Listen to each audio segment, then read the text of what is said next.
Cardiopodcast Especial Congreso. Un resumen diario de las novedades científicas presentadas en Bilbao.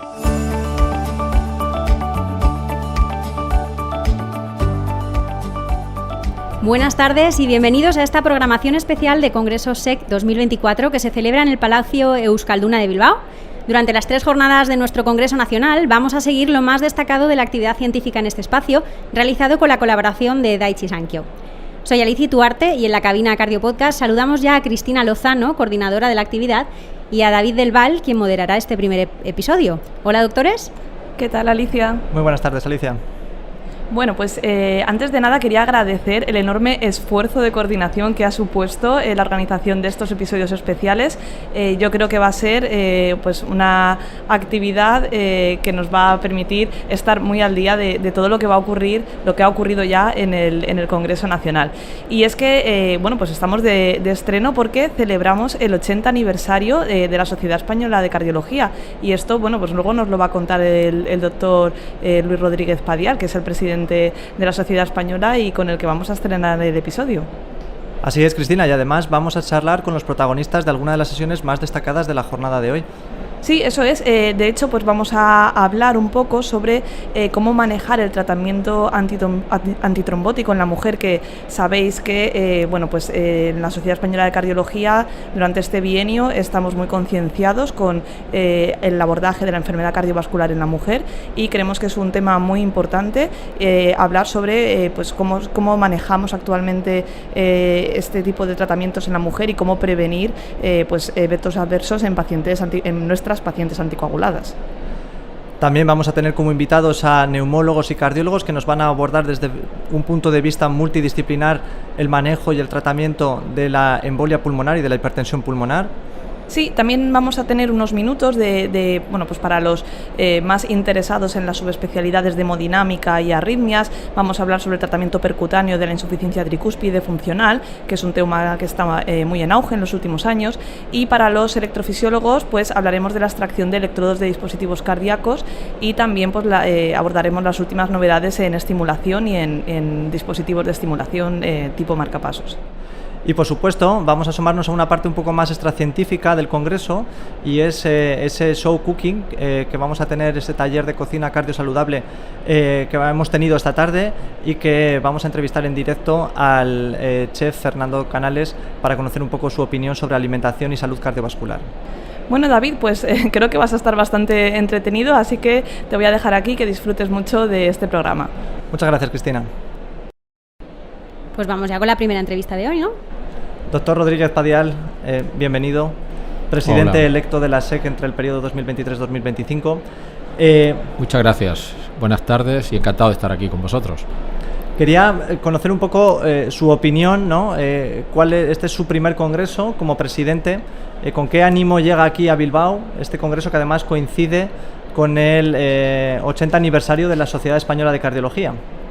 Efectivamente, pues el ánimo muy positivo. Hombre, siempre que empieza una actividad así tiene la incertidumbre inicialmente de si va a tener la respuesta que uno espera, pero ha sido nada más que llegar y hemos confirmado que efectivamente, ¿no? Yo creo que hay una respuesta importante, ha aumentado la asistencia, el Congreso se ha ido adaptando para cubrir las necesidades y las peticiones de los asistentes, de los cardiólogos y tal. Yo creo que tenemos muchas más actividades y en principio la gente parece que está contenta, habrá que ver que termine, pero de momento va bien. Por poner un poco en contexto, Luis, ¿cuántos asistentes hay confirmados este año en este congreso? ¿Cuáles son las especialidades representadas? Y un poco si nos puedes dar algunas cifras para destacar en este congreso de este año. Bueno, hay como 3.200, 3.300. Hay un incremento del 3% con respecto a los congresos previos, que ya había una subida, ¿no? La inmensa mayoría obviamente son cardiólogos. Hay, como aquí coinciden también el congreso de enfermería en cardiología con el nuestro, pues hay un número de asistentes de enfermería, que no lo sé exactamente, pero habitualmente rondan como los 200, 300. O sea, un incremento importante de la asistencia todos los años, lo que estamos viendo. ¿Y qué novedades nos aporta esta nueva edición del Congreso de la Salud Cardiovascular?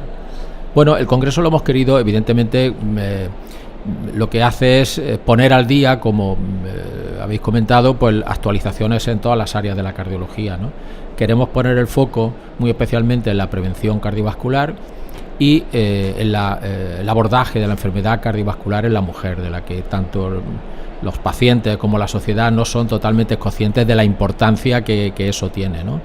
Hemos tenido la charla de la presidenta del American College dándonos la visión que tiene el ACC sobre la importancia del abordaje global de la enfermedad cardiovascular y poniendo también el acento en el conocimiento de la enfermedad cardiovascular en la mujer. Debemos concienciarnos de ello, con lo cual pues nos ha reforzado en ese concepto. Y luego pues obviamente hay otras muchas actividades, cada especialidad, cada subespecialidad, como bien habéis comentado, pues tiene sus novedades, ¿no? Y yo creo que lo bueno del Congreso es venir, como hemos estado haciendo campaña. Yo creo que Cristina empezó la primera con hay que venir a Bilbao y veo que te han escuchado, a ver qué nos inventamos para la siguiente. La gente ha venido a Bilbao y a venir no solo a ver las actividades y tal, sino hacer lo que ahora se llama network, que es hablar, conocerse, sacar proyectos, que siempre es importante verse con los colegas. El otro día leí un artículo de 2 científicos que decían son necesarios 2 para pensar. Siempre se ha dicho que hacen falta 2 para el tango, pero estos desarrollaban y para otros bailes, pero que para pensar hacen falta 2 que sean del que te fíes, que sea parecido y que hace que mejore tu pensamiento, ¿eh?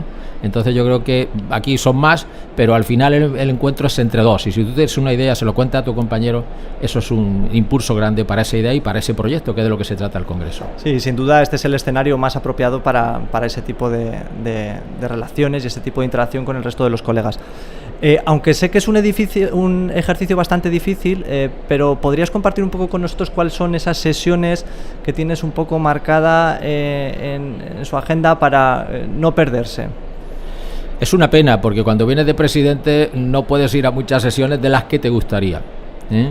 Pero yo creo que ha habido esta mañana una de práctica clínica, de la guía de práctica clínica, que yo la sigo habitualmente, me he podido acercar un poco, y que pone en perspectiva pues las últimas guías del manejo, por ejemplo, de la hipertensión arterial, del síndrome coronario crónico, y de otras patologías que han salido y que nos permiten saber cómo podemos aplicarlo en España, qué limitaciones tiene y tal, que eso es importante porque eso contribuye a cambiar la forma de tratar a los pacientes, ¿no? Y como esa, a mí personalmente me gusta cuando vengo al Congreso entrar en salas que tratan de cosas que habitualmente yo no veo, porque eso te hace ver cosas distintas. A lo mejor entro en arritmias, que estoy un poco distante a las arritmias, y ver novedades, y eso te hace plantearte cosas. O sea que voy a lo habitual, las cosas clínicas, pero siempre entro incluso en cosas básicas, que es, hemos querido, hay un track de ciencia básica que ayuda. Yo me parece bien tratar de unir lo que es la información básica con lo que es la información más clínica, porque de ahí es donde surgen las novedades más relevantes, ¿no? Sin duda. 80ª edición del Congreso de la Sociedad Española de Cardiología, se dice pronto. ¿Cómo cree que ha evolucionado el Congreso en estos últimos años y hacia dónde cree que debería ir el futuro? Hombre, la verdad es que estamos, como todo en la vida, siempre cuando uno está, pues ve que hay un periodo de incertidumbre. Todos los que han estado de presidente, pues los tiempos han cambiado. Cuando pilló la pandemia, cuando tal y cual, pero ahora realmente en el periodo post-pandemia hay un cierto periodo de incertidumbre y tenemos que no reinventarnos, pero sí reorientar un poco hacia dónde vamos para darle un mejor servicio a nuestros socios, que son los cardiólogos, a las personas con las que colaboramos, la industria que nos apoya, siempre y cuando respetando nuestra independencia. Yo creo que la sociedad ha evolucionado bastante del tiempo que yo la conozco, que por desgracia es más largo del que yo quisiera, pero como suelo decir, más corto del que pensáis. He visto mucho cambio en la Sociedad Española de Cardiología, ¿no? Pero siempre en esa tendencia, yo creo que de adaptarse a las novedades, a las necesidades, y eso es lo que hace, creo yo, que la sociedad siga siendo tan vibrante y tan importante dentro del mundo cardiovascular. Y una de las cosas que estamos poniendo el acento también, que no quiero que se me olvide, es el trabajar con Iberoamérica en el desarrollo de estrategias de tratamiento y de prevención de las enfermedades cardiovasculares en la red de salud cardiovascular que hemos organizado. Muy bien, pues muchísimas gracias, doctor Rodríguez Padial, y animar a todos los asistentes a disfrutar de esta nueva edición del Congreso de la Salud Cardiovascular y de esta magnífica ciudad como es Bilbao. Cardiopodcast Especial Congreso. Episodio realizado con la colaboración de Daiichi Sankyo. Primer invitado que ha estrenado la cabina Cardiopodcast aquí en el Palacio Euskalduna Bilbao. Y David, ahora vamos con los siguientes invitados, que serían David Vivas y Cristina Mitroy, que ya están por aquí cerca de la cabina, con los que vamos a hablar de la primera sesión que analizamos esta tarde. Efectivamente, vamos a contar con ellos para analizar un poco el manejo antitrombótico en la mujer, temas relacionados con cardiooncología y sobre todo del manejo de la anticoagulación en el embarazo. Pues sí, vamos a pedir a nuestros invitados que se sienten en esta cabina tan espectacular que tenemos en este congreso. Muy buenas tardes, doctora Cristina Mitroy, ¿cómo estás? Buenas tardes. Doctor David Vivas, ¿cómo estás? Buenas tardes. Un placer estar con vosotros. Muy buenas tardes, Cristina. Buenas tardes, David. Bueno, en el día de hoy hemos asistido a una sesión muy interesante sobre el manejo antitrombótico en la mujer, sobre todo en dos escenarios muy característicos como son el embarazo y la enfermedad oncológica. Se han presentado unos casos muy interesantes y quería que discutiéramos o debatiéramos un poco sobre las conclusiones o los aspectos más destacados que ha habido en esta sesión. Cristina, para empezar, me gustaría saber cómo varía el riesgo de los eventos trombóticos en la mujer a lo largo de su vida y especialmente en los periodos del embarazo o posteriormente en la menopausia. Gracias por la pregunta. En principio, la mujer tiene más riesgo trombótico como norma general. Es un factor modificador. Cuanto más mayor, cuanto más factores de riesgo, el ser mujer aumenta el riesgo de sufrir eventos trombóticos. Y especialmente importante es esa época que es el embarazo, el posparto inmediato y la menopausia. Ahí se ha visto un aumento de 5-7 veces de riesgo de sufrir trombosis venosa profunda, embolia pulmonar, sobre todo en el embarazo, pero también lo hay después de la menopausia. David, si nos centramos un poco más en el embarazo, en el periodo del embarazo, ¿cuáles son los aspectos clave a considerar para iniciar un tratamiento antitrombótico en las pacientes que tienen, lógicamente, indicación de anticoagulación? La verdad es que hemos asistido en la sesión a dos casos muy interesantes que han tocado este tema acerca del tratamiento antitrombótico en la mujer durante el embarazo. Se han discutido complicaciones que pueden asociarse a, digamos, la formación de un trombo y la idoneidad de cómo tratarlo, es decir, qué tratamiento antitrombótico utilizamos y el paciente que ya venía con antitrombóticos, si hay que hacer algún cambio o no. En este sentido, pues nosotros hemos estado con un grupo de expertos de los grupos de trabajo, tanto de cardiooncología, de enfermedad cardiovascular de la mujer y de trombosis, que nos han, digamos, enseñado cómo hay que adaptar el tratamiento antitrombótico en este contexto, cómo hay que utilizar las heparinas de bajo peso molecular o los anticoagulantes orales, fundamentalmente el antivitamina K, y en qué momento del embarazo, primer, segundo, tercer trimestre, por el riesgo en los principios de embriopatía con respecto a los antivitamina K, o al final por el tema de parto prematuro. Efectivamente, hemos visto dos casos muy interesantes, ¿no? Uno era una paciente con una prótesis metálica que tiene un embarazo a los pocos meses de la cirugía, y otro en el que se produce una trombosis de una prótesis metálica también, y pues se ha discutido mucho cuáles son las mejores indicaciones para hacer o los cambios de tratamiento o las mejores opciones terapéuticas en este tipo de pacientes, que no siempre es fácil, es un escenario bastante complejo y sobre el que tampoco hay una evidencia muy sólida, ¿no? Cristina, ¿cuáles son los factores de riesgo más importantes de eventos trombóticos en la mujer y qué medidas podemos tomar desde una consulta de cardiología para reducir el riesgo de estos pacientes? Como factores de riesgo de tromboembólico en la mujer, pues hay factores que no los podemos modificar. El embarazo, pues no lo queremos modificar, las mujeres se tienen que embarazar. Que sufra un cáncer esa persona tampoco es un factor que nosotros podamos influir.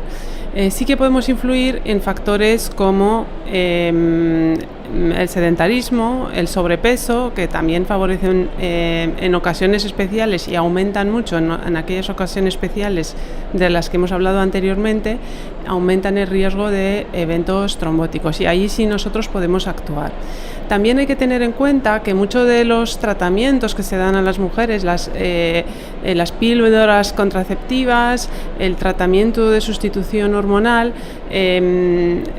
todos esos tratamientos pueden aumentar el riesgo de eventos tromboembólicos. En este caso tenemos que hacer una valoración muy correcta de la paciente y poner en riesgo, en balanza el riesgo y el beneficio de estos tratamientos, y hay ocasiones donde pues no recomendarlos o recomendar solo aquellos como serían los derivados de progesterona, que eso sí que tienen menos riesgo trombótico. Y si nos centramos un poco más en cáncer, el cáncer se ha visto y se ha demostrado que es un factor de riesgo claramente asociado con la enfermedad trombótica. No todos los cánceres además se asocian a un riesgo similar, sino que hay diferente riesgo en función de la enfermedad oncológica.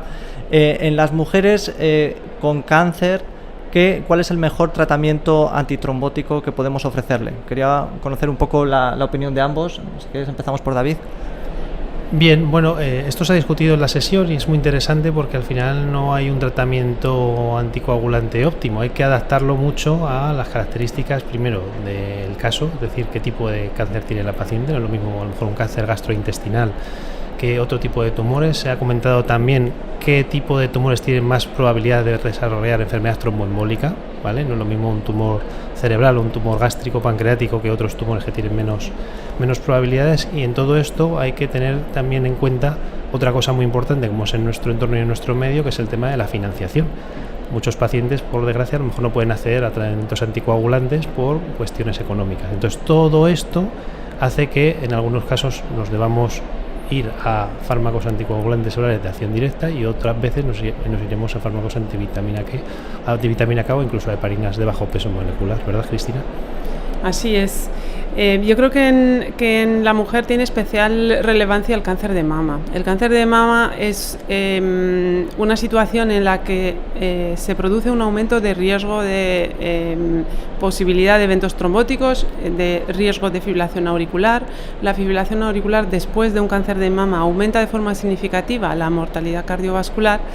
Y pues por evidencia científica, pues no de la más alto nivel, pero desde estudios observacionales sí que se ha visto que el cáncer de mama aumenta el riesgo de sufrir ictus en estas pacientes, y esto es muy relevante para la mujer especialmente. Tenemos la suerte, por otra parte, en la mayoría de los cánceres, el tratar con tratamiento anticoagulante eleva bastante el riesgo hemorrágico, pero la mujer con cáncer de mama, el riesgo hemorrágico no se ve especialmente elevado. Por lo tanto, pues aquí, pues aunque no tenemos unas recomendaciones de muy alto nivel o de muy alto grado, tenemos que tener en cuenta y poner en balanza que estas mujeres tienen un alto riesgo embólico y relativamente bajo hemorrágico, y quizás adaptar nuestro tratamiento a esta situación. Muy bien, pues muchísimas gracias, Cristina, muchas gracias, David, y enhorabuena por esta sesión tan interesante en la que habéis participado en el día de hoy. Muchísimas gracias. Precisamente al hilo de esa sesión que acabamos de comentar, vamos a seguir ahora profundizando un poco más en el tema de la anticoagulación, y para ello damos la bienvenida y nos acompañan Pilar Mazón, que ha moderado una sesión sobre la protección en los pacientes anticoagulados, y Vanessa Escolar, que ha presentado una comunicación oral sobre el estudio EMAGIC. Bienvenidas. Gracias. Hola, muchas gracias. Pilar, ¿podrías explicarnos brevemente en qué consiste el proyecto Objetivo 2024 y por qué surge la necesidad de llevarlo a cabo? Pues el Objetivo 2024 intentó conocer cómo era la prevalencia real en año 2023-2024 de cómo están de bien o mal anticoagulados los pacientes que siguen recibiendo antivitamina K, ¿no? Teníamos datos de tiempo atrás, de estudios que se hicieron hace 10 años, con toda la penetración de los anticoagulantes orales directos. Sabemos que sigue mucha gente recibiendo antivitamina K y queríamos saber realmente cómo es el control en estos pacientes que aún están con antivitamina K. Uno de los hallazgos, yo creo, más relevantes de este proyecto, que es un proyecto además llevado a cabo desde la Sociedad Española de Cardiología, es que casi la mitad de los pacientes anticoagulados con antagonistas de vitamina K tienen un control inadecuado.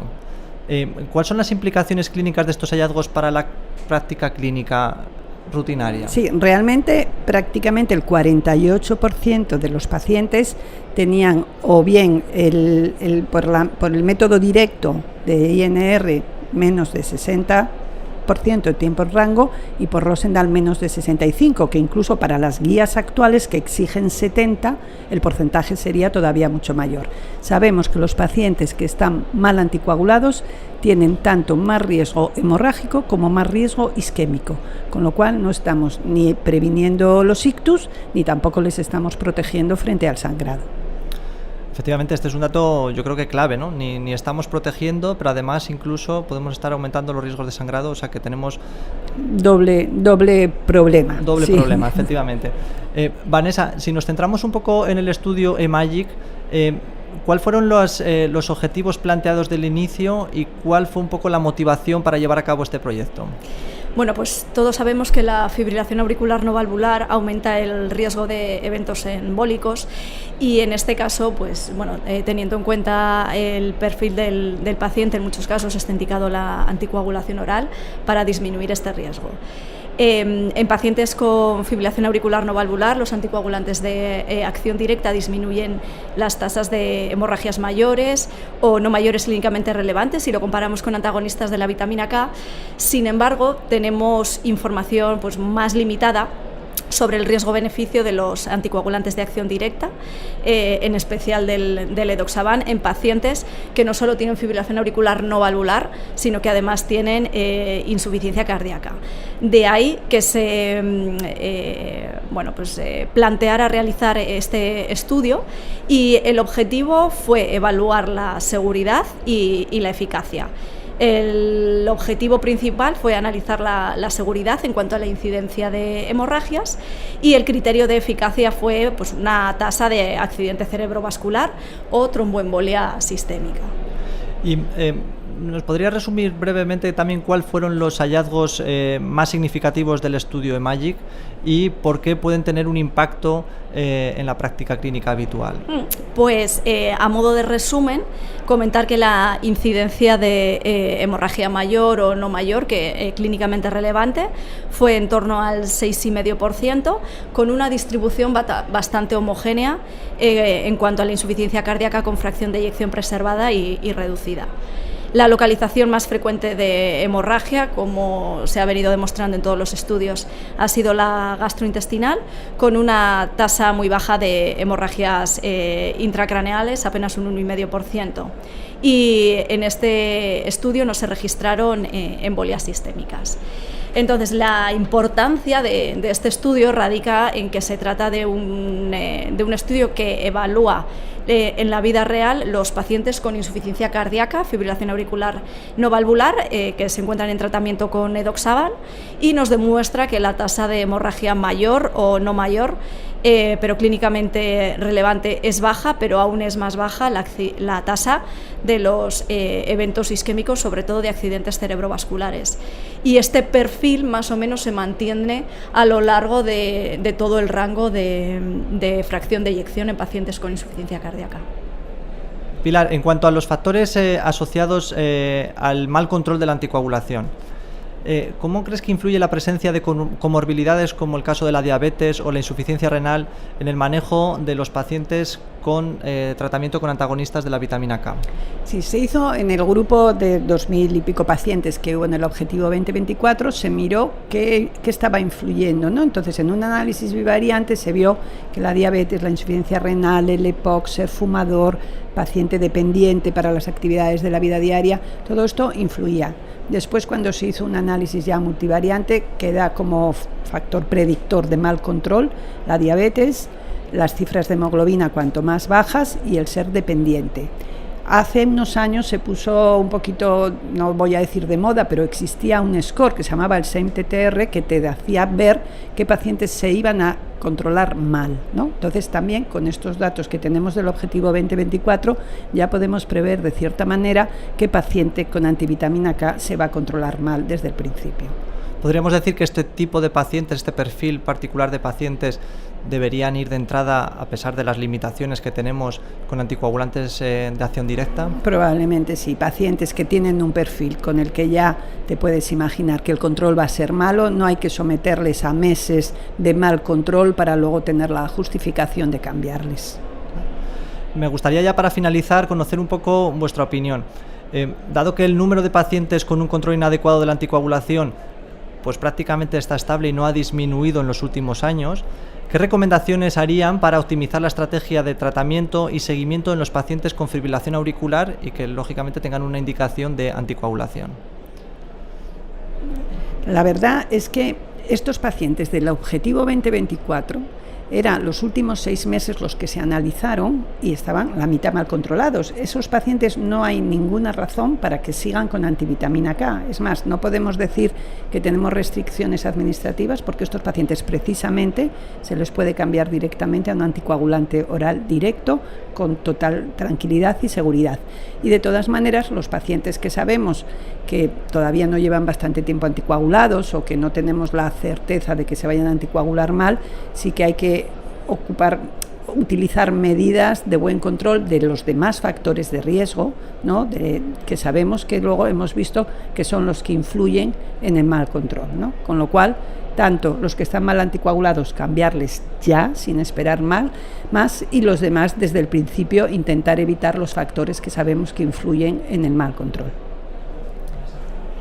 Pues yo me sumo a las recomendaciones de Pilar y añadir, aunque yo creo que es un poco de perogrullo, que necesitamos tener una actitud proactiva en cuanto a búsqueda de pacientes que tienen fibrilación auricular no valvular, que se encuentran en tratamiento con antagonistas de la vitamina K, pero que no están en rango. Necesitamos identificar a esos pacientes, también hacer una búsqueda entre aquellos pacientes que han tenido un evento isquémico o hemorrágico a pesar de estar en tratamiento y, bueno, intentar ver cuáles son las causas para la no prescripción de anticoagulantes de acción directa o para utilizar dosis no terapéuticas en estos casos e intentar corregir en la medida de lo posible aquellas comorbilidades que nos puedan estar limitando tanto la prescripción de anticoagulantes de acción directa como la anticoagulación en general. Y por último, pues bueno, a ver si se pueden ir venciendo poquito a poco ciertas barreras en cuanto a la no financiación de los anticoagulantes de acción directa que tenemos en algunas comunidades autónomas como primeros fármacos anticoagulantes a pesar de la amplia evidencia científica que tenemos en este aspecto. Muchísimas gracias, Pilar, muchas gracias, Vanessa, y felicitaros por vuestra implicación en estos dos proyectos tan interesantes. Muchas gracias. Buenas tardes.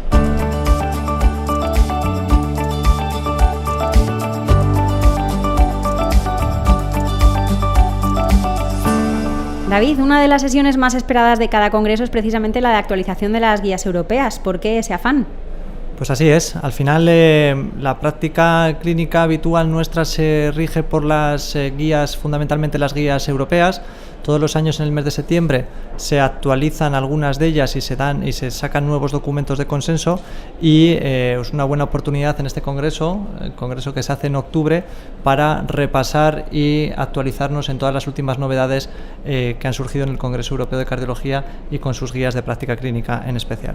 Pues esta mañana nos fuimos precisamente a la sala de esa sesión para preguntar a uno de los moderadores, Pablo Avanzás, el mensaje principal de cada una de ellas. En la guía de síndrome coronario crónico se introduce una nueva aproximación en 4 pasos, sustituyendo a la previa. En concreto, el primer paso es evaluación clínica, electroanalítica. El segundo paso sería estimar la probabilidad pretest de presentar enfermedad coronaria. El tercer paso es la confirmación diagnóstica y el cuarto paso, aspectos de tratamiento. En la guía de enfermedades aórticas y enfermedad periférica se destaca una aproximación multidisciplinar a todo el árbol vascular, sobre todo en centros expertos, y también de forma novedosa considerar la capacidad funcional del paciente y posibilidad de que tenga algún trastorno depresivo. En cuanto al manejo de la fibrilación auricular, las novedades se centran en que el manejo ABC se reemplaza por el CARE, C de evaluación de comorbilidades, A de evaluar el riesgo tromboembólico, R de intentar resolver los síntomas mediante el control del ritmo o de la frecuencia cardíaca. Este control tiene que ser un control temporal. Y finalmente, en cuanto al manejo de la guía de presión arterial, claramente el nombre no es la guía de presión arterial elevada e hipertensión, se quita el término arterial para centrarse en la hipertensión sistémica, y de forma novedosa pues la clasificación cambia en aquellos pacientes con presión arterial no elevada en consulta, presión arterial elevada en consulta e hipertensión en consulta. Pablo Avanzas habla de la hipertensión como uno de los principales factores que contribuyen al desarrollo de la enfermedad cardiovascular y va muy ligada a los hábitos de vida y la alimentación, David. Así es, y precisamente para hablar un poco de hábitos de vida saludable y de alimentación cardiosaludable, contamos hoy con la presencia de Fernando Canales Echanove. Fernando, bienvenido al Congreso de la Salud Cardiovascular. Muchas gracias. Bienvenido también al Palacio Euskalduna, que yo creo que es un sitio muy especial, porque aquí es donde, si no me equivoco, abriste tu primer restaurante ya hace unos años. Sí, hace 26 años abrí el restaurante Echanove, que Echanove es mi apellido, y estuvimos 19 años aprendiendo y desarrollándonos de una manera impresionante. Esta es mi casa, aunque no esté todavía aquí, sigue siendo mi casa. Esta tarde hemos contado con un show cooking en directo en el que hemos aprendido muchas cosas. Fernando, ¿de qué manera la gastronomía puede contribuir a una buena salud cardiovascular? Bueno, pues gastronomías hay muchas. Hay la alta gastronomía, la gastronomía de referencia, la gastronomía popular, la de diario. Gastronomía es que los restaurantes, una cosa es cocinar, otra cosa es cocinar en público y otra cosa es cocinar en casa, ¿no? Entonces, los restaurantes de alto nivel deberían, digo deberían porque yo ya lo hago, pero otras personas no tienen mi inquietud o mi necesidad de dar comida muy sana, deberían ser una punta de lanza para que todo el mundo se fijara en ello. Pero en cualquier caso, los restaurantes en España son muy buenos porque la cocina de producto, la cocina de pescado, la cocina de productos frescos, naturales, recién cocinados, es una cocina extraordinaria, ¿no? No todo el mundo hace eso porque parece ser que en la creatividad hay que utilizar técnicas que a veces no son tan sanas y que utilizan productos químicos que están en la alimentación, en los supermercados, en los productos ultraprocesados, ¿no? Y eso no es tan sano. Claro, si lo comes una vez al año no pasa nada, pero es verdad que las personas mayores, que son muy sabias ya, tienden a ir a restaurantes donde hay un buen pescado fresco, unas buenas verduras, y al final esa es la buenísima gastronomía, pero no es tan mediática. Entonces sería como que hacer muy mediático la buena gastronomía, ¿no? Para ayudar a esto. Efectivamente, en muchas ocasiones hemos oído cosas como que la comida saludable pues es aburrida, que son platos poco elaborados y que está dirigido fundamentalmente más a pacientes que están enfermos. ¿Cómo se desmonta este mito, Fernando? Bueno, pues cocinando cocina muy sana, de una manera muy rica, buscando la excelencia en las verduras, buscando la excelencia en muchos productos, ¿no? Yo, por ejemplo, un día me dijeron que tenía el colesterol alto. Entonces dije, pues ahora cuando me hagan los análisis voy a tomar solo tortilla de claras. Entonces hago una tortilla de claras nivel Dios, que es que pongo una sartén con aceite, cuando el aceite está caliente echo un poquito de clara, chisporrotea, me saca la puntilla, echo otra, y me hago una tortilla de claras que es la bomba, porque sabe a huevo frito, tal, no sé qué. Si tú echas esa misma tortilla de claras con aceite frío, empiezas a mover, parece un puré ahí que no hay nadie que lo coma, ¿no? Entonces, realmente todo tiene una forma de hacerse, las verduras frescas, las verduras ricas, hechas poco, aderezadas con buenos aceites, puede ser un manjar absoluto, ¿no? Está más en la cabeza y en desarrollar este tipo de gastronomía natural, pero se puede a unos niveles fuera de serie. Y hablando un poco en esa forma de cocinarlo, ¿no? Porque tan importante es elegir un buen producto como una forma adecuada de cocinarlo. ¿Cuáles son las técnicas más recomendadas, siguiendo un poco el estilo de vida saludable, y cómo podemos cocinar los alimentos desde un punto de vista saludable? Bueno, pues quizá deberíamos, más que cómo debemos cocinarlos, es cómo no deberíamos cocinarlos y con qué no deberíamos cocinarlos, ¿no? Pues las frituras con aceites refinados son espantosamente malas, porque son dañinas, porque generan ardor de estómago, porque generan inflamación cuando se comen. Pues frituras hechas con aceite de oliva, suave, 1+1. La cocina al vapor es maravillosa. La cocina, fíjate, el lechazo asado es lechazo al vapor, no es asado. Los hornos en Bóveda de Castilla lo que hacen es asar al vapor. Le llamamos horno y creemos que es una forma de asado, pero es una forma de cocinar al vapor, ¿no? Por ejemplo, un producto excepcional, un buen lechazo asado en estos hornos es al final cocina de vapor, cocina a la plancha, utilizar aceites buenos, aceites frescos, tener una cultura del buen aceite de oliva, empezar a conocerlos, utilizar frutos secos para rallar con un microplane, que lo va a hacer, que lo hago yo habitualmente, ¿no? Además lo he hecho anteriormente en el show cooking que hemos tenido aquí en el Palacio, ¿no? Grabar con microplane frutos secos encima de los alimentos, que le da un toque a fruto seco espectacular. Hay muchísimas formas de hacerlo, ¿no? Pero sobre todo es no comer comida ultraprocesada, no utilizar aceites malos y utilizar productos frescos. Esta es la máxima de la cocina sana, ¿no? Fernando, además de un enamorado de la cocina y un excelente embajador de nuestra gastronomía, participas en conferencias y muchas charlas de divulgación. ¿Qué papel juegan los grandes referentes de la cocina para ayudar a mejorar los hábitos de vida saludable y fundamentalmente relacionado con la alimentación, pero también con otro tipo de actividades como puede ser el ejercicio, el deporte? Bueno, por ejemplo, yo tengo 12 años, que hay gente que le llama 62, y hago surf casi todos los días de la semana, ¿no? Pero además trabajo como cocinero y trabajo pues 10, 11 horas diarias a un ritmo bestial, y luego duermo 5 horas, 6, luego voy a surfear. Es impresionante, ¿no? Entonces, para mantener este ritmo de vida yo necesito tener una alimentación ultra sana, que la tengo, y entonces yo soy muy consciente de que para mi ritmo de vida necesito hacer una alimentación muy buena. Claro, yo estoy proyectando continuamente cocina de salud, cocina buena, porque me siento mucho mejor y porque tengo la capacidad de desarrollar mi vida sin cansarme y muy bien, ¿no? Entonces lo primero que hay que hacer es que la gente se tiene que mentalizar de lo que es comer sano, y después de que él en sus propias carnes vea lo que es comer sano, que es otra liga totalmente diferente, eso empezar a proyectarlo. De nada sirve hablar de cosas que no has vivido o que no practicas, ¿no? Porque al final es un pose, ¿no?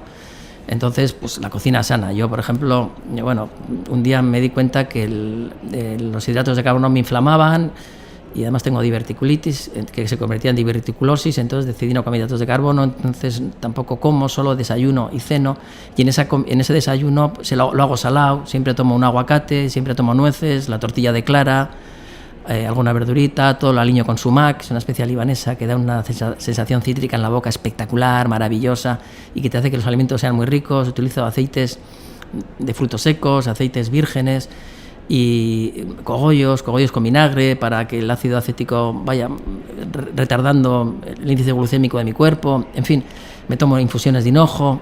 Esto es mi alimentación día a día. Entonces, cuando la gente me pregunta, yo proyecto esto diariamente allí donde vaya, porque me sienta muy bien, porque me permite tener una vida como un deportista, pero como un deportista de élite, porque a mi edad, y cocinando y surfeando, el ritmo de esfuerzo y de vida es impresionante, y solo lo consigo con una alimentación sana, ¿no? Tú realmente, si te mentalizas de esto, estás realmente en otra película, ¿no? Pero yo creo que es una cosa muy personal de querer llegar a estos niveles de sana. ¿Qué pasa? Que cuando ahí estáis vosotros los cardiólogos, que realmente sois pues el caballito blanco de las personas que no hacen esta vida sana. Entonces realmente cuando las personas pues no toman un aguacate ni unas nueces, porque yo tomo todos los días del año nueces, ¿no? Por ejemplo, aguacate, ¿no? Que es impresionante para el bienestar, ¿no? Y cuando las personas no están así, pues ahí tenéis vosotros, que sois unos fenómenos, y conseguís de alguna manera apañarles a estas personas que no han querido tener una vida sana. Y yo cuando proyecto esta forma de vida, el otro día me dice una amiga mía, prefiero morir con las botas puestas y seguir así. Y digo, pero no te das cuenta que lo más importante del mundo es la salud, que es lo único que te acompaña. Es alucinante, ¿no? Otras personas que me dicen, bueno, para hacer esos esfuerzos que tú haces, yo prefiero seguir así, ¿no? Todo el mundo me increpa que yo tenga una alimentación, un ritmo de vida ultrasano. O sea que parece que voy contracorriente, pero de alguna manera os ayudarían mucho a vosotros, y las personas no llegarían a ese límite de hacer una operación de corazón, que hay personas que puede ser genético, ¿no? Bueno, pues el 2, el 3, el 4%, pero el resto es por una mala forma de vida, por una mala alimentación sedentaria y absolutamente negando lo que es la evidencia, que somos lo que comemos y cómo lo comemos y cuándo lo comemos, ¿no? Está claro que la alimentación es uno de los grandes pilares de la prevención y tenemos que mentalizarnos tanto nosotros como nuestros pacientes. Pues muchísimas gracias, Fernando. Ha sido un privilegio contar contigo en esta nueva edición del Congreso de la Sociedad Española de Cardiología, además aquí en Bilbao, una de las cunas de la gastronomía, y enhorabuena por este show cooking en el que tanto hemos aprendido. Claro, el privilegio es para nosotros los de Bilbao tener este congreso aquí, que estamos encantados.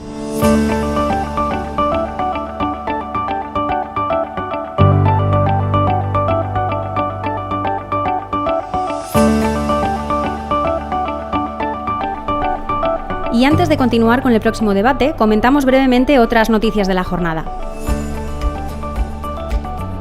Katy Viga ha participado en la conferencia inaugural del Congreso, destacando el impacto de la enfermedad cardiovascular a nivel global y las estrategias para disminuirlo. The global burden of heart disease tends to be something we all need to talk about and to fight against as we move on. Utilizing our CV Care team is the only way that we're really going to be able to start this fight against heart disease. Making sure our patients understand their treatment plan, making sure they understand their blood pressure. It takes the entire CV team in order to help us start to reduce that global burden of heart disease. With your help, we can do it. También en la sesión organizada por SEC y la World Heart Federation se han subrayado los retos emergentes en prevención y enfermedad cardiovascular. La SEC ha dedicado una mesa a la investigación cardiovascular en la mujer, en la que se han repasado los distintos estudios enmarcados en el proyecto institucional Mujer y Corazón, que abordan las particularidades de la enfermedad cardiovascular en esta población. Y en la sesión organizada por REC Publications se ha explicado cómo evaluar de forma crítica un manuscrito y las claves para investigar y publicar como joven cardiólogo.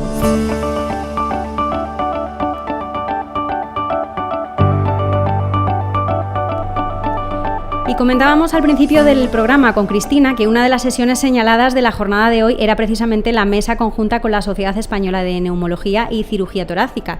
Y para ello saludamos ya a los dos próximos invitados, la cardióloga María Teresa Velázquez Martín y el neumólogo David Jiménez Castro. Bienvenidos ambos. Muchas gracias. Hola, gracias. Si empezamos por la hipertensión pulmonar, Maite, ¿cuál consideras las novedades más importantes en el tratamiento y en el manejo de esta patología en el último año? Bueno, pues la verdad es que hay que decir que el año 2024 ha sido un año muy importante en cuanto al desarrollo de nuevos medicamentos para el tratamiento de la hipertensión arterial pulmonar. Hasta ahora disponíamos de 3 vías de tratamiento, la vía del óxido nítrico, la de la endotelina y la de las prostaciclinas. Y en este último año han aparecido fármacos que actúan en una nueva vía, como es el remodelado vascular pulmonar, y así han aparecido fármacos como el sotatercept o fármacos como los inhibidores de la tirosinquinasa, que, como digo, actúan en el remodelado vascular pulmonar con un efecto antiproliferativo. El sotatercept ha sido aprobado por la FDA en marzo de este año, de 2024.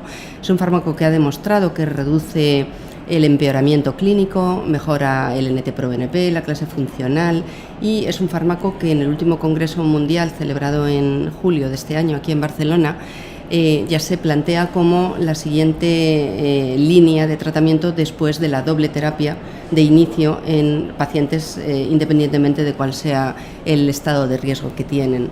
Es un fármaco que es muy prometedor, estos fármacos que tienen efecto antiproliferativo, que actúan en el remodelado vascular pulmonar, como digo, y que tienen capacidad de bajar la presión pulmonar media y las resistencias vasculares pulmonares, y por ello es muy probable que modifique la forma en que vemos si estamos cumpliendo o no objetivos terapéuticos con los pacientes, y probablemente se incluyan dentro de los objetivos de tratamiento de los pacientes el conseguir bajar la presión pulmonar media a una presión de 30-35 milímetros de mercurio o en las resistencias vasculares pulmonares a 4 o 5 unidades Wood.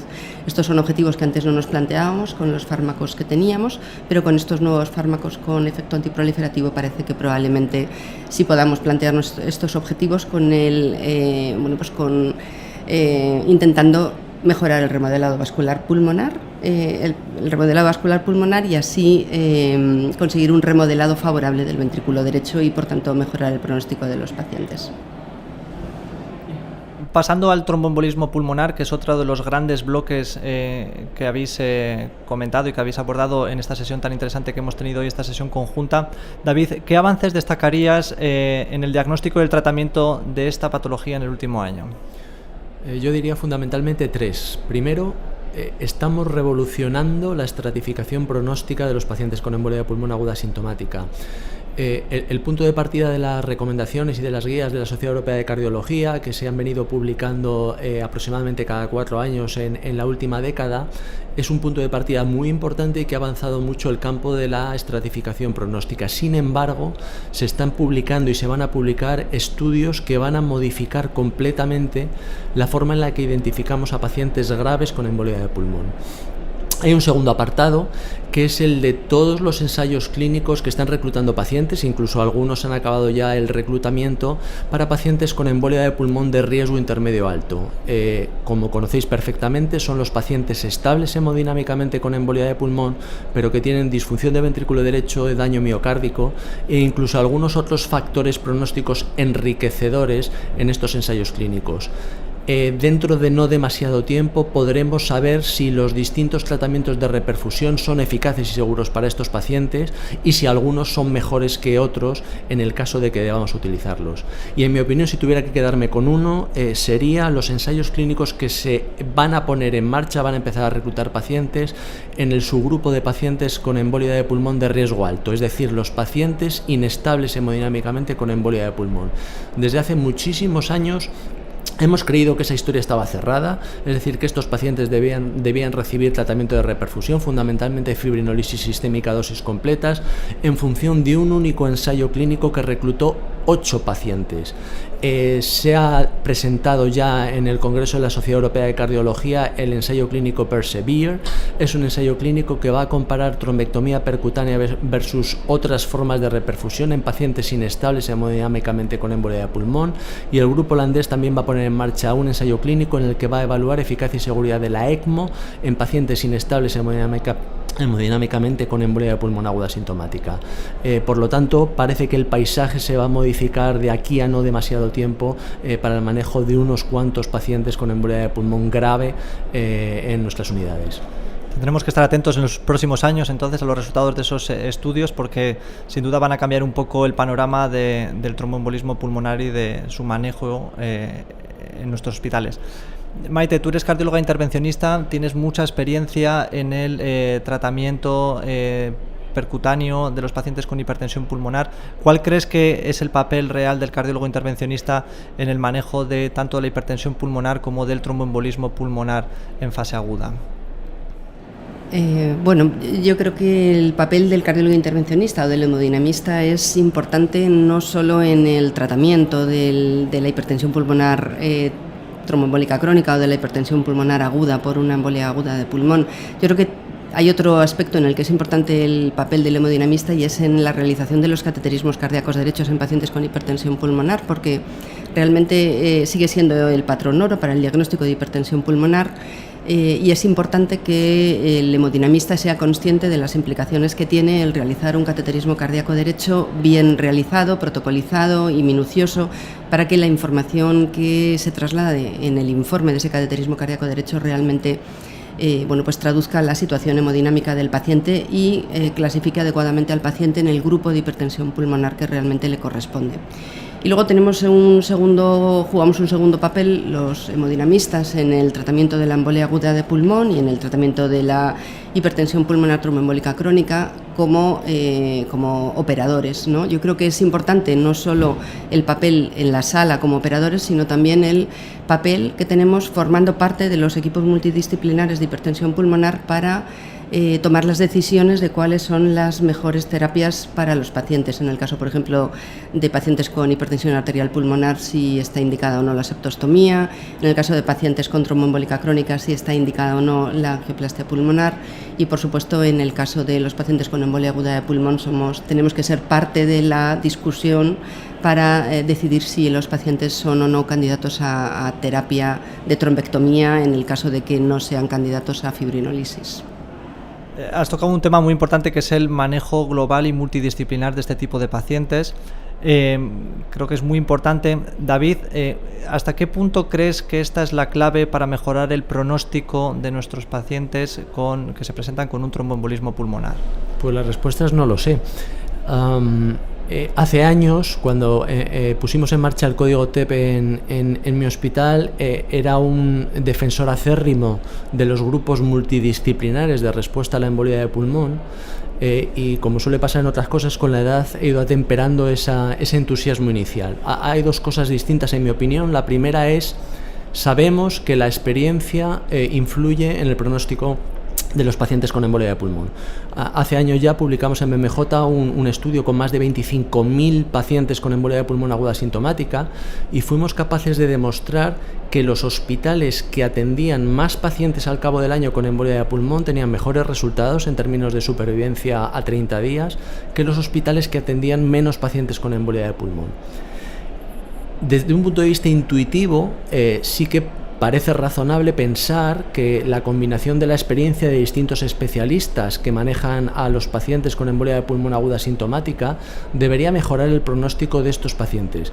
Sin embargo, todavía no tenemos la evidencia que lo confirme.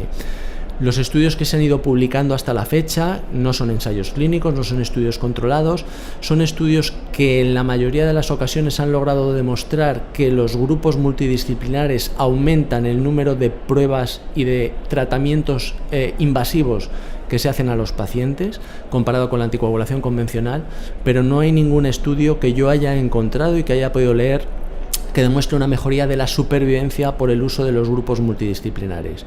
Puedo decir que en este momento estamos pensando cómo diseñar un ensayo clínico, probablemente sea un ensayo clínico clúster, pero tenemos que evaluarlo en el comité director de una manera un poco más fina, que sí que nos sirva para dar una respuesta definitiva sobre si la combinación de experiencias de distintos especialistas implicados en el manejo de los pacientes al final del día mejora su supervivencia. Y hemos tocado un poco el código TEP. Me gustaría profundizar un poco más en este tema. David, tú eres uno de los primeros impulsores en tu hospital, en Ramón y Cajal, fue uno de los primeros centros en poner en marcha un programa de atención temprana al tromboembolismo pulmonar, y en los últimos años otros hospitales pues han ido incorporando esta estrategia en su práctica clínica habitual. Me gustaría un poco que me explicaras o conocer de vuestra mano cuál es la situación actual del código TEP en nuestro país, en vuestros hospitales y en el resto de hospitales. Realmente código TEP en nuestro país no existe como tal. Que yo sepa, la Comunidad de Madrid es la que ha puesto en marcha el código TEP, que realmente está activo desde mayo de este año. Y lo que ha hecho el código TEP es sentar las bases para que todos los pacientes puedan recibir la misma atención sanitaria, todos los pacientes con embolia aguda de pulmón. Es decir, que un paciente que tiene indicación de reperfusión, por el hecho de estar en un centro donde no existe la posibilidad de recibir trombectomía mecánica, no se quede sin reperfusión. Entonces, lo que hace el código TEP es que oferta las mismas posibilidades a cualquier paciente de la Comunidad de Madrid para recibir esta terapia de reperfusión. La realidad es que al menos nosotros no hemos visto un incremento todavía del número de procedimientos en pacientes derivados desde otros centros a nuestro centro. Yo creo que está recién aterrizado, que falta darle difusión, falta establecer, yo creo que trabajo en red con los centros que tienen la posibilidad de remitir pacientes a los centros que vamos a ser centros de referencia para poder realizar la trombectomía mecánica. Y que es algo que poco a poco irá extendiéndose y ampliando el número de pacientes que se benefician de estas terapias. David, ¿cuál es tu visión? Realmente la Comunidad de Madrid lo que ha hecho ha sido algo un poquito más ambicioso que lo que es simplemente el código TEP, que no es sino la guinda de un proceso asistencial para el manejo del paciente con sospecha o diagnóstico confirmado de embolia de pulmón. Y efectivamente, como decía Maite, el objetivo es que cualquier paciente en cualquier sitio de la Comunidad de Madrid con sospecha o diagnóstico confirmado de embolia de pulmón pueda recibir la mejor atención médica disponible. Eso no significa que tengan que hacerse más procedimientos intervencionistas. Eso lo que significa es que todos los médicos que tienen mucha experiencia en el manejo de estos pacientes pueden tomar una decisión sobre cuál es el mejor método diagnóstico o cuál es el mejor tratamiento que debe recibir un paciente. Y si el código TEP está de acuerdo en que debe recibir un tratamiento que no está disponible en todos los hospitales, sí que se le puede ofertar en uno de los hospitales de referencia. Realmente no es más que imitar otras cosas que se han hecho en el ámbito de la medicina para otras actividades que requieren, primero, experiencia médica y segundo, requieren técnicas que son caras, que valen dinero y que requieren experiencia a la hora de realizarlas. Trasplante y alguna otra. Todas estas técnicas de reperfusión que estamos evaluando ahora en los ensayos clínicos controlados son técnicas que valen dinero, son técnicas que tienen curva de aprendizaje y muy probablemente sería un error intentar que estuvieran disponibles en todos los hospitales de la Comunidad de Madrid o en todos los hospitales de España. El objetivo, la esencia del proceso asistencial es exactamente esa, la mejor atención que haya para cualquier paciente en cualquier sitio de la Comunidad de Madrid. Simplemente ya por finalizar, Maite, David, me gustaría conocer un poco cuál creéis que son los puntos de mejora en cuanto al tratamiento, diagnóstico y tratamiento de la hipertensión pulmonar y tromboembolismo pulmonar y cuáles son las perspectivas de futuro que veis. Bueno, yo, creo que hay que hacer un esfuerzo por mejorar el diagnóstico de los pacientes con hipertensión pulmonar tromboembólica crónica después de la embolia aguda de pulmón. Yo creo que hay que hacer una búsqueda activa en aquellos pacientes que quedan con disnea de esfuerzo pasados 3 meses de una embolia aguda de pulmón, una búsqueda activa de qué pacientes tienen trombos organizados y tienen hipertensión pulmonar tromboembólica crónica o tienen hipertensión pulmonar al ejercicio. Probablemente ahí hay un nicho de mejora para aumentar la tasa de diagnóstico de la hipertensión pulmonar tromboembólica crónica en nuestro país. En mi opinión hay 2 puntos importantes. El primero es el de adherirnos a las recomendaciones de las guías de práctica clínica. Muchas veces, por entusiasmo y sin absoluta ninguna mala fe, queremos ir un poco por delante de la evidencia científica y eso en algunas que otras ocasiones sí que se traduce en un peor manejo de los pacientes. Entonces, la adherencia a las guías de práctica clínica, que están basadas en la evidencia científica disponible, en mi opinión es muy importante. Y luego, en segundo lugar, yo creo que es fundamental identificar aquellas áreas en las que no tenemos respuesta para el manejo de nuestros pacientes, porque son las áreas en las que tenemos que diseñar ensayos clínicos bien realizados con un número suficiente de pacientes que nos den una respuesta definitiva sobre qué es lo que tenemos que hacer para mejorar su pronóstico.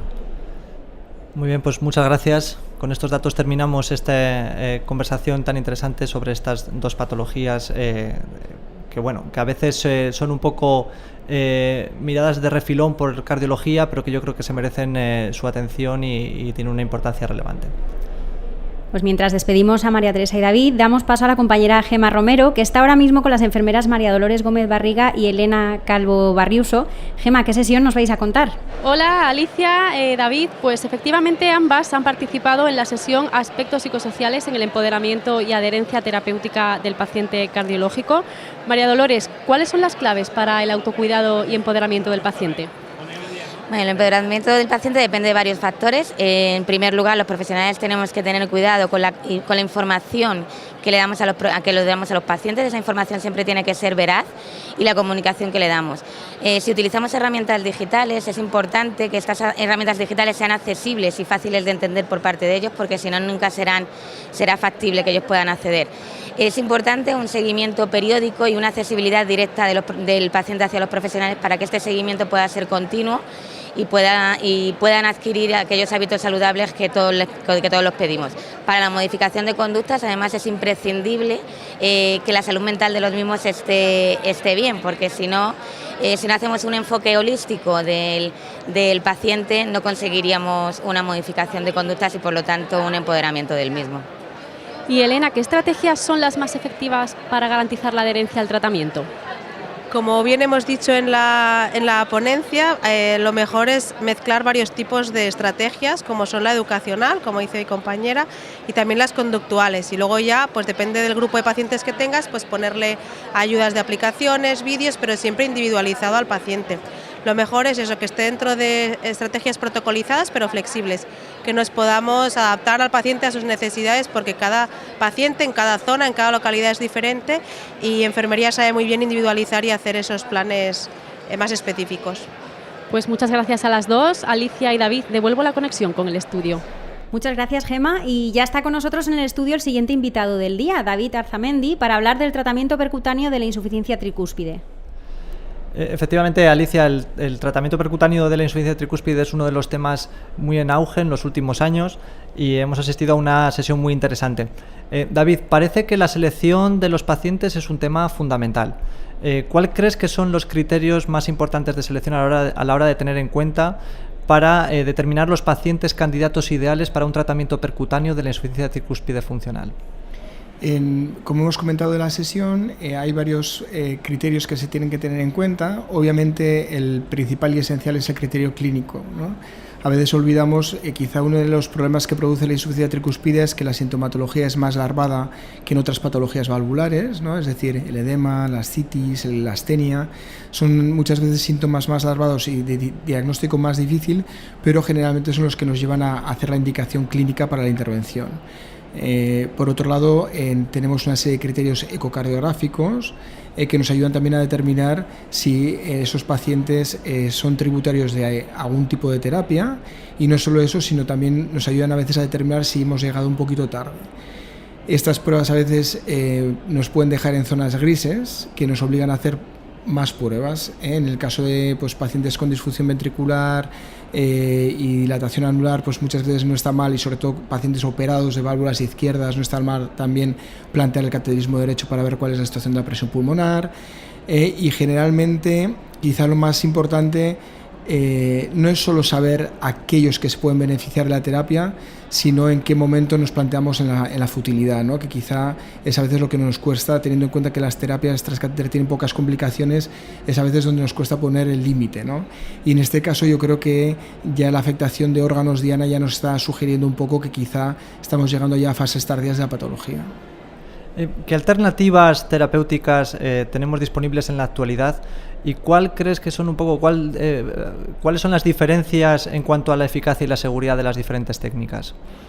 Pues la verdad es que la tricúspide quizá es la que más opciones terapéuticas transcatéter tiene en la actualidad, ¿no? Por un lado, hay muchas de las terapias que se intentaron en digamos, en el lado izquierdo, en la válvula mitral, y probablemente debido a ciertos problemas anatómicos que surgen por la obstrucción del tracto de salida del ventrículo izquierdo, probablemente por la hipercontractilidad del ventrículo izquierdo comparando con el derecho, pues el tema de las prótesis en el lado izquierdo ha quedado un poquito más estancado, y en cambio vemos que es una cosa que está bastante más en boga en la parte de la tricúspide. Hay que hacer una lista de pros y contras de cada terapia. Lo que está claro es que la reparación, generalmente sea borde a borde o sea con anuloplastia tricuspidea, suele incrementar la complejidad de la intervención, pero en cambio nos puede dar una tasa de complicaciones inferior. El implante de una prótesis tiene la ventaja que si quieres tener insuficiencia tricuspidea cero es lo que te lo va a garantizar. Obviamente con una prótesis la tasa de IT es la más baja y así lo demuestran los estudios. El problema es que te encontrarás con dos problemas principales, es que la tasa de complicaciones periprocedimiento son más altas, sobre todo la tasa de marcapasos, y luego a largo plazo pues te encontrarás con la disyuntiva de sangrado o trombosis, porque intentarás que esa prótesis no trombose, y eso se hace normalmente con tasas de anticoagulación, antiagregación elevadas, y eso es lo que demuestran los estudios. Entonces, al final hay que establecer quizá en la escalada terapéutica un orden que no te limite a otras posibles terapias. De manera que si somos un poco justos, probablemente el anillo sería la primera opción, porque el anillo no te evita poder hacer luego una reparación borde a borde y tampoco te evitaría una ulterior prótesis si fuese necesario. Y como todo no vale para todo, como estás muy bien diciendo, ¿hay alguna técnica específica que se recomendaría en algún perfil determinado de pacientes? ¿Alguna técnica en la que diga este paciente no sería candidato a un borde a borde o a una anuloplastia por algunas...? Sí, lo que suele marcar mucho es el tamaño del gap que tienes en la insuficiencia tricuspidea, ¿no? Es verdad que aquellos que han hecho mucho terapia borde a borde y ya tienen cierto dominio de la técnica, le ven la ventaja de que puedes conseguir muy buenos resultados en muchos pacientes y con una alta 24 horas sin ningún tipo de complicación, pero es verdad que el tamaño del gap ancho suele ser una pequeña limitación en estos casos y a veces tienes que plantearte otro tipo de terapias, y generalmente ahí es cuando la gente hace el salto a otro tipo de terapia como puede ser el anillo o la válvula tricúspide.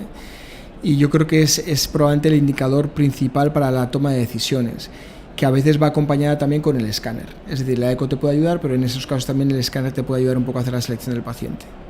En la sesión que hemos tenido hoy han participado gente de cardiólogos intervencionistas, cardiólogos especializados en imagen y cardiólogos clínicos.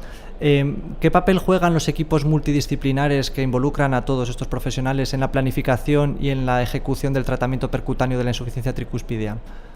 En el intervencionismo cardíaco estructural yo creo que al final es como la conducción, ¿no? O sea, tú tienes un GPS y tienes un conductor, entonces esto es exactamente igual. O sea, el imaginólogo es el que tiene que guiarte y te tiene que ayudar a la toma de decisión de cuál es el camino más correcto para llegar al destino, ¿no? Y tú en cambio eres el piloto un poco que hace el trayecto, ¿no? Entonces en este sentido, es decir, el partnership es absolutamente necesario. O sea, hay una parte clínica que a veces puede ser un clínico exclusivo o muchas veces coincide que es el clínico imaginólogo que combina esa parte, y luego un intervencionista que luego pues participa en el acto de la intervención. Pero obviamente el entendimiento entre los dos pues es absolutamente necesario. Parece que en este campo pues hay todavía mucho camino por recorrer, ¿no? Y en la actualidad hay muchos ensayos clínicos en marcha que yo creo que van a aportar mucha luz. ¿Cuál es tu opinión y cuáles son las perspectivas de futuro que ves en el tratamiento percutáneo de la insuficiencia tricúspidea en términos de innovación y en si podemos lograr demostrar beneficios clínicos, endpoints duros en este tipo de pacientes con este tipo de tratamientos? Yo creo que el problema muchas veces es que queremos comparar o cogemos un referente y pensamos que todas las cosas son iguales, ¿no? Con la reparación mitral pensamos que iba a ser como la TAVI, con la reparación tricúspida pensamos que iba a ser como la reparación mitral, ¿no? Y creo que en eso tenemos que ser justos, estamos ya con 2 estudios aleatorizados con resultados ya que estamos viendo cuál va a ser la tendencia con la tricúspide. La tendencia va a ser un endpoint duro como puede ser mortalidad, tardará tiempo en demostrarse, que probablemente eso exigirá estudios a más largo plazo, a 5 años probablemente, pero en cambio nos tenemos que centrar en el beneficio clínico. Entonces, yo creo que desgraciadamente tenemos prisa muchas veces en conseguir resultados y a veces muchos de estos estudios también son patrocinados por la industria, que es lo que marca el timing y la prisa. Pero yo estoy seguro que el tiempo nos demostrará que la evolución, o sea, en el seguimiento a 5 años, por ejemplo, empezaremos a ver diferencias en mortalidad entre las terapias transcatéter y el tratamiento médico. Pero es que no tengo ninguna duda. Muy bien, pues con esto terminamos. Muchas gracias, David, por tu participación. Gracias a vosotros por la invitación.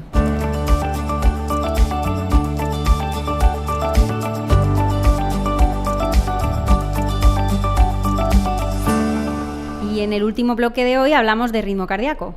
Sí, Alicia, hay 2 sesiones que no queríamos dejar de comentar porque son bastante interesantes. La primera está centrada en la extracción de electrodos de marcapasos DAI, en la que ha participado Adolfo Fontela, y la segunda sobre indicaciones, técnicas de implante y programación de marcapasos de estimulación en el área de la rama izquierda y marcapasos sin cable, en la que ha participado el doctor Sembriongos. Buenas tardes. Hola, buenas tardes. ¿Qué tal? Buenas tardes. Para empezar, me gustaría, si pudieseis resumirnos un poco brevemente, ¿cuál consideráis que son las novedades más importantes en el ámbito de la estimulación cardíaca en el último año? Bueno, yo, dividiendo un poquito las novedades en tanto estimulación fisiológica como estimulación sin cables, yo creo que a nivel de la estimulación fisiológica, sobre todo es la consolidación de la técnica. Creo que ya es una técnica que hace 2-3 años la practicaba muy poquita gente y ahora cada vez más gente se está metiendo en este barco de la estimulación fisiológica y se está, yo diría, universalizando la utilización de esta técnica, cada vez lógicamente soportado con mucha más evidencia científica que nos dice que es mucho mejor de lo que tenemos. Y si hablamos de marcapasos sin cables, pues bueno, ahora mismo en el mercado ya tenemos la segunda generación de los marcapasos sin cables que ya teníamos previamente, con algoritmos mejorados que optimizan sobre todo la longevidad de la batería, y estamos esperando ya la posibilidad de poder hacer estimulación bicameral sin cables, que hasta ahora no ha sido posible. Sí, lo que dice Semen es totalmente cierto. Tenemos mucho desarrollo tecnológico más centrado sobre todo en la estimulación sin cables. Estamos ya arrancando la estimulación bicameral sin cables, lo cual es un hito muy importante en la historia. Y también tenemos datos ya publicados de la estimulación sin cables asociada al desfibrilador subcutáneo, que también permite la interacción entre dos sistemas que no están en ningún caso dentro del sistema vascular del paciente. Y por lo tanto, por un lado nos están dando mucha tecnología para la estimulación sin cables, y para la estimulación fisiológica efectivamente la técnica se ha consolidado muy bien y muy rápido, pero todavía estamos en la espera de los ensayos clínicos aleatorizados, que estamos todavía esperándolos como agua de mayo, y eso también va a ser una revolución muy importante cuando los tengamos a disposición. Pero la técnica ha llegado ya para quedarse y esperemos que los ensayos pues respalden un poco lo que se está haciendo actualmente. Y herramientas para mejorarla, por otro lado, porque lo estamos haciendo con unas herramientas que son las primitivas, o sea que eso también es un punto importante. Adolfo, has participado esta mañana en una sesión muy interesante en la que se han presentado algunos casos sobre complicaciones de electrodos de estimulación, un síndrome de vena cava, una infección, una endocarditis. ¿Cuáles son los aspectos claves que hay que considerar en el manejo de las infecciones de los electrodos antiguos de más de un año de implantación? Bueno, efectivamente la sesión creo que ha estado muy bien, porque este tipo de sesiones donde se muestra el lado oscuro de la estimulación, pues a todos nos atrae con cierto morbo, por así decirlo, ver cosas que pueden pasar y que hay que tener en cuenta. Y probablemente la primera conclusión que yo he sacado es la importancia de hacer una buena indicación antes de que las cosas se líen. Elegir el sistema más apropiado para el paciente, con un cable, con dos cables, o el sistema más apropiado que requiera menos upgrade, menos cambios, porque en función de esa primera indicación, pues los problemas van a venir sobre ello, ¿no? Cuando un cable se infecta, como has comentado, pues hay poca solución que no sea la extracción. Ya sabemos que el tratamiento con antibiótico, por mayor que sea el paciente, por comorbilidades que tenga, no va a solucionar el problema, por lo tanto nos obliga a actuar y a sacarlo. Y ahí es cuando tenemos a nuestra disposición pues una serie de herramientas, una serie de tecnología, una serie de técnicas que nos van a permitir solucionar al paciente un problema que es de vida o muerte, que es vital, le corre la vida en ello. Si no sacamos el aparato que está infectado, colocamos algo que le valga al paciente para después, el paciente no va a salir del hospital o va a tener un pronóstico muy malo. Por lo tanto, la importancia de conocer las herramientas y conocer las terapias para poderlo indicar. Y cuando nos planteamos retirar todo el dispositivo, ¿qué complicaciones pueden surgir durante este procedimiento? ¿Cómo se pueden mitigar? Y pues qué nuevos dispositivos o qué avances han surgido en el último año para mejorar la seguridad y la eficacia de este procedimiento. Es un procedimiento que de entrada a todo el mundo, o no a todo el mundo, no, a muchos compañeros les tira un poco para atrás porque tiene una mala fama de un procedimiento peligroso con complicaciones, y es porque cuando empezaron a arrancarse cables, pues la técnica consistía en enrollarme el cable y tirar fuerte, entonces o se rompía el cable, o el cable salía, o se rompía algo dentro del paciente, ¿no? Había esas tres opciones. Por suerte no estamos en esa fase, y el procedimiento se ha hecho mucho más refinado desde el punto de vista que es un procedimiento, pues aunque pueda hacerlo perfectamente un cirujano, pero es un procedimiento intervencionista como un implante o poner un stent. Y esto ha sido gracias al desarrollo de técnicas de extracción y de herramientas de extracción, sobre todo, que permiten hacer el procedimiento de una manera segura desde el punto de vista que es las riesgo de complicaciones graves reportadas en un registro multicéntrico europeo, el SELECTRA, es menos del 2%, es equivalente al riesgo al que tienes una ablación de FA o hacer un cateterismo cardíaco. Por lo tanto, las complicaciones son bajas. La complicación más grave y que nos preocupa es el desgarrar la vena innominada, la rotura de la innominada, porque tiene un pronóstico infausto, se haga en quirófano, se haga fuera del quirófano, entonces es como la fístula anteroesofágica de la FA. Está siempre ahí en la cabeza, por suerte no suele pasar, pero hay que tener cuidado en ese momento de la extracción. Y herramientas, me preguntabas, en el último año no hay nada especialmente nuevo, las herramientas están muy consolidadas y además los operadores se suelen más o menos casar con un tipo de herramientas. Las vainas de disección mecánica son las más habituales, pero también están las vainas de disección con láser, que muchos centros son muy expertos en este tipo de herramientas, y con esto pues tenemos que ir al paciente. ¿Cuál es tu experiencia con la extracción de electrodos? Yo soy un referidor de extracción de electrodos, por desgracia no es algo que practique mi práctica habitual, pero precisamente es una de las cosas que quería comentar y saber un poco tu opinión, Adolfo. En centros sin cirugía cardíaca, ¿cómo lo ves? Pues te comentaba lo de las complicaciones por eso, es como hacer una FA esperando con un cirujano detrás por si se rompe una vena pulmonar. Es decir, yo no entiendo que sea, y de hecho no figura así en las guías, algo como necesario, ¿no? Por supuesto, si hay un cirujano siempre es mejor hacer una FA o una TAVI o una extracción de cables, por supuesto. El tema, yo creo que más que haya un cirujano o no haya un cirujano, depende del volumen de cables que tú tengas que sacar al año, ¿no? Entonces, si tienes que sacar un cable al año, entonces no te merece la pena abrir un programa de extracción de cables en tu centro. Si es un problema recurrente, y en Madrid siempre hay cirujanos al lado, pero hay comunidades autónomas o provincias donde no hay cirujano cardíaco fácilmente, que se encuentre fácilmente, pero hay muchos pacientes con marcapasos.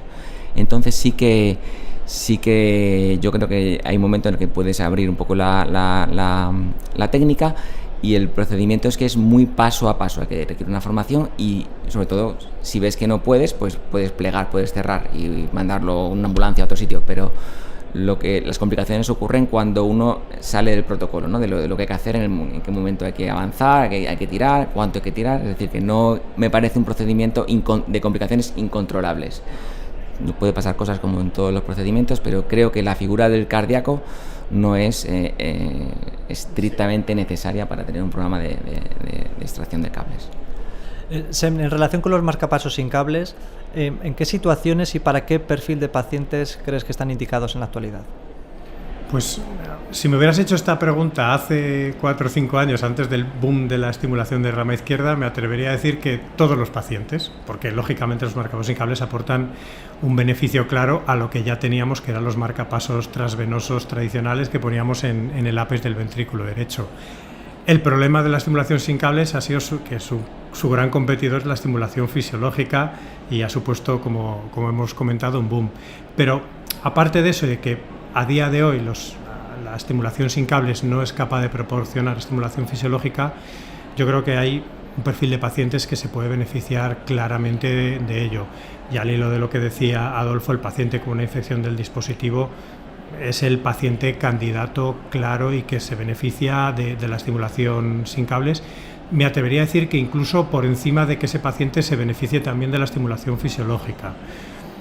Es verdad que ese paciente lo tenemos todos en la cabeza. El paciente que ha tenido una infección de un dispositivo, casi todo el mundo dice, yo creo que este va para marcapasos sin cables.